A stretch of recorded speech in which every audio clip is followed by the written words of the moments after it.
As Inter have improved, so too has their Belgian striker Romelu Lukaku, at a rapid pace, figuratively and literally.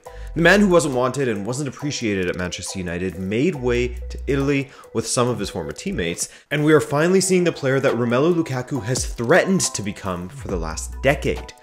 More than a decade, actually. What's up, I'm Adrian, and today we'll be going through how Lukaku has evolved to become one of the most dominant, complete attackers in Italy since joining Inter in 2019. Thankfully, I'll have some help from my guy Uncle Sharma. I'll link to his channel and Twitter below. Absolutely worth subscribing to if you're an Inter fan. Absolutely worth a follow on Twitter if you're a football fan in general.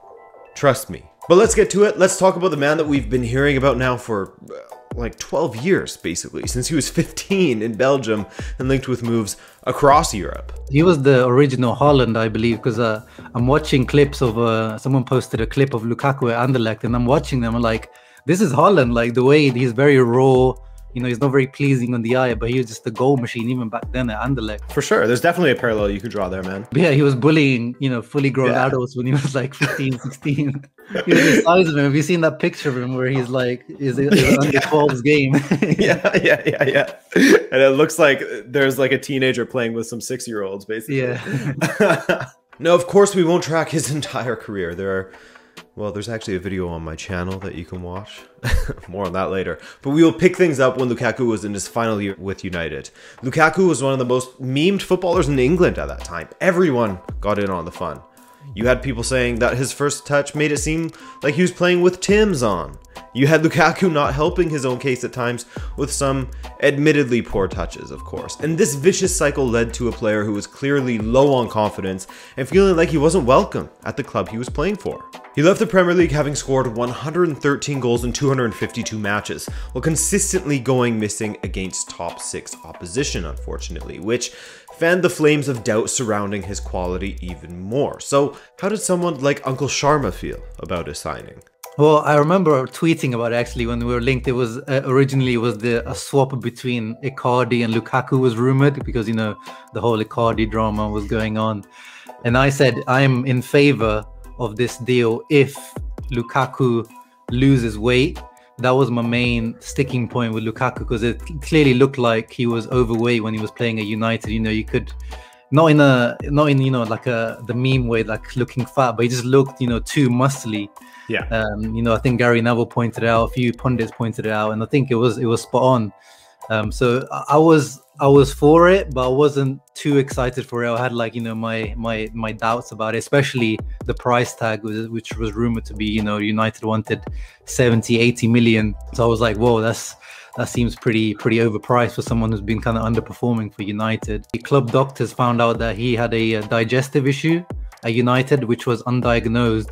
So his digestive system wasn't processing the food that he normally does properly. So that's why he said it himself that when he came to Inter, he lost, after he changed his diet to the club doctor's recommendation, he lost 10 pounds in like the space of 2 weeks.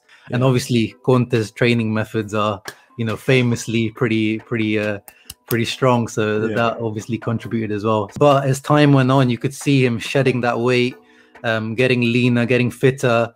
And he started to take on players because I saw a lot of times you would see him, you know, being 1v1 against players, and he didn't seem to have the confidence to, you know, take them on, try to beat them, because we all know he's got pace. It just he doesn't look like the quickest player. But after a few weeks, you could see that, you know, the works was starting to pay off, and he was really starting to, you know, show that he's, you know, that beast that he is, you know, physically, but also, you know, 1v1 ability, taking on players and creating chances for himself, not just waiting for his teammates to create the chances. That's one of the keys. He became a proactive striker. He could create something for himself. He wasn't reliant on service. But anyways, well, Gary Neville made his comments, some that were actually correct, apparently, and that Lukaku was over 100 kilos, or around 225 pounds, not in fat necessarily, but in muscle. Lukaku and the team doctors clearly addressed this problem, and we began to see the effects on the pitch. He became leaner and he became more explosive under Conte, thanks to those methods that Sharma alluded to and that Lukaku actually spoke of recently. In a Q&A on Twitter, Lukaku spoke of what training at Inter is like. Not only does Conte run them into the ground as far as fitness goes, he ensures their collective mentality is aligned as well. Lukaku said, quote, "Training is actually a war zone. Our manager doesn't play around. He doesn't like when we hold it in. I love it." He's clearly responded well to Conte's methods in conditioning and in mentality and creating a monster in Lukaku, and Conte can take some credit for improving one of the biggest aspects of Lukaku's game that was made fun of. Hey man, you know what the memes were flying around when he was at United. You know, the touch, the first, oh he's got a bad first touch. You know, that was the main thing that was flying around. And the thing is, I think he gets treated unfairly in the technical term, because he's not very pleasing to the eye. He's not the most aesthetically pleasing player to watch. Even when he has a nice touch, it just kind of looks, he just looks a little bit clumsy. But I think people need to realize, you know, it doesn't mean that aesthetically pleasing doesn't equal technical ability. And technically, he's a sound player. He's got a good first touch. But as you've said, like, you know, it's clearly improved a lot under Conte. And one of the main things that Conte did when he first came to Inter was he made him train the first 3 months. Lukaku said himself in the interview for France Football that the first 3 months, all Conte did was after training was he put Andrea Ranocchia on him in like a 1v1 training with back to goal, and every time he would mess up a touch, the drill would start again. So he drilled that into Lukaku, you know, getting that first touch right when he's shielding the ball from the defender and bringing players into play. And now he's one of the best at doing that. Like the way he brings, you know, Hakimi, Lautaro, Barella into the play is second to none, and that's really impressed me. I didn't expect such a big improvement from him. I thought that's part of his game. You just kind of have to accept his bad touch, but he's really worked on it. So fair play to him and Conte. His touch and his pace, two things that have really improved. And as I said, well, maybe not so much his pace improving, because I always think that he had it, but his explosiveness, his acceleration in those first few meters, that's added a new dimension to his game. Defenders must fear seeing him step into space with the ball at his feet, running full tilt to leave you flat-footed, as he did against Romagnoli, as he did against Shakhtar in the Europa League last season. But where else is he excelling, and what is becoming a milestone season as far as individual performance stats are concerned? Let's get into it. He's second only to Marcelo Brozovic in assists at Inter, but leads the team in expected assists with 5.2. Hakimi is in second in that regard with 4.4. Lukaku's pass completion percentage is at a career high. His shot creating actions per 90 minutes, things like dribbles, passes, and fouls won that lead to a shot, are at a career high. His goal creating actions per 90 minutes are at a career high. His finishing is more consistent. In fact, it's at a career high if you look at his goals per shot ratio, which is at 0.23. While his dribbles aren't hitting a career high yet, I would watch this space. His dribble success rate is currently at 64.1%, which is 4% less than his final 2 seasons at Manchester United, but he's already attempted one more dribble this season after 22 appearances than he did after 36 appearances last season, with a success rate that is 4% higher than last season's. He's dribbling more, and he's doing better at it. And he absolutely takes part in the press as well for Conte. His pressing percentage is at a career high. But beyond all of these stats and numbers, he seems a more mature player, a leader on the pitch.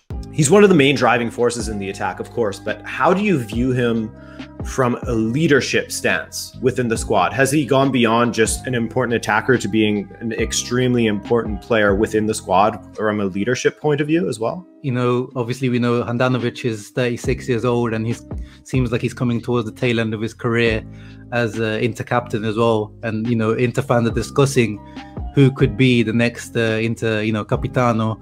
The main names flying around are Nicolo Barella, Stefan de Vrij, Milan Skriniar, and Romelu Lukaku. Those are the 4 main, you know, candidates at the moment for Inter fans. And I think, you know, especially, you know, knowing how important he is to Antonio Conte as well. So he's definitely one of the front runners at the moment to be Inter club captain, which, you know, would be hard to imagine when you first saw him moving to Inter. But yeah, he's definitely become one of the leaders of the team in terms of performance, but also, you know, mentality. You know, a lot of people used to criticize his big game. You know, they used to call him a big game flop, which was also something that was labeled towards him, I think, once again, unfairly. Maybe it was a bit more fair when he was at United, because, you know, when you looked at his record against the top 6, it did look pretty bad. But Inter has definitely improved on that. You know, against Juventus, even though he hasn't scored, his performances haven't been that bad. But against Milan, you know, he's got a record now of scoring 4 or 5 derbies in a row now. You know, even in Champions League, he was scoring. So he's stepping up when it matters the most, and he's definitely one of the leaders of the team for me. Lukaku seems to love Inter, and the fans seem to love him. He seems to have found his place in the football world, and as I said at the beginning of the video, he's becoming the player he's always threatened to be. Powerful, fast, a lethal finisher, a strong dribbler, a good passer, and now thanks to the help of Conte, someone who can control the ball with his back to the goal and bring his teammates into the match as well, as he's done on so many occasions. When's the last time that you've had a striker or just an attacker in general, I guess, that you have trusted so much at Inter? Well, honestly, Icardi was, you know, our go-to guy before. We can't get past that, even though, you know, obviously most Inter fans don't really like him anymore, and you know, the relationship really turned sour towards the end. Yeah. But we can't deny that our tactics were pretty much Icardi and Inshallah. At one point, it was, you know, Kandreva, Perisic just crossing balls in, hoping Icardi gets on the end of him. But it was almost on a different level. You know, he didn't offer anything off the ball, like as we've seen now at PSG. He can go whole games without hardly touching the ball, whereas with Lukaku, even if he doesn't score, his hold-up play, you know, his other way of getting involved into the game, you know, when he drifts out wide and brings other players in, you know, trying to get him behind with his pace or 1v1, he's got so much more to his game. So, you know, probably since the Milito Eto'o days that we haven't got a striker that's, you know, so complete. So yeah, you know, best part of a decade that we haven't had a striker like this. And it's funny, here's that side note I talked about at the beginning of the video. One of my first videos to sort of go viral by my own standards at the time, when I had about 100 subscribers, was actually a bio on Romelu Lukaku. It's cringe, don't watch it, the thumbnail's awful, and I'm sure you'll all go and watch it now, but that led to me always tracking his progress, always having a soft spot for him. So it's fun to talk about him again, and see that he's doing well. Have I criticized his finishing in the past? Of course. But that's never personal, it was just reacting to what he did in that moment. But Lukaku was such a likable dude, and so it's nice to see him seemingly happy and thriving. Anyways, thank you for watching this one, and a huge thank you to Uncle Sharma, Zio Sharma, for coming through to speak to me about Big Rom. If you enjoyed this video, you'll enjoy Sharma's channel, so do me a favor and check it out. But other than that, subscribe if you're new to this channel and want to find your way back to it much more easily, and have a great weekend. Ciao!